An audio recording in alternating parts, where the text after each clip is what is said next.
So the support for LP360 is amazing. I mean, when we first started, I was on the phone, constantly, like once a day or something. I just kind of get tips and tricks, on how to process the software, what I'm looking for in the QC reports.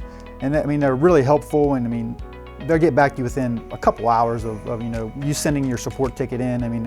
It's helped us tremendously. We had the ability to go down to the Huntsville location and go sit through the training, the TrueView training, even we didn't have a TrueView system at the time, which that helped us, to see how, the workflow was at the training place and come down and watch them fly the drone before we got there. And it really helped us, determine that was going to be the best solution for us. Having the YouTube videos out there for the training helped us, because you can stop them and, write your workflow down and, process them. Or you can, and it's got bookmarks in there, so you can say, hey, how do I do the debiasing? You can just go to that bookmark and look at it, and it goes right to it, and it's super efficient for us. So when we first started, we watched all the YouTube videos all the way through, and then from there, we went in and we made a workflow for our workflow and how we wanted to use it. And so I made this document up and just step by step. They talk about where you put your O file from your base station.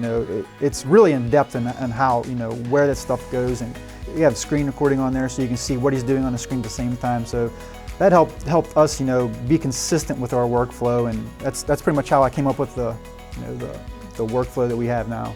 Yeah, if you need help with LP360, I would absolutely recommend that you look at the YouTube videos and kind of go through. And if you contact support, they'll set you up with the right videos you want to watch. Again, if you want to just go on YouTube and look at it before you even purchase it, you can go and look through that workflow and see if it's going to fit what your company is going to do with it.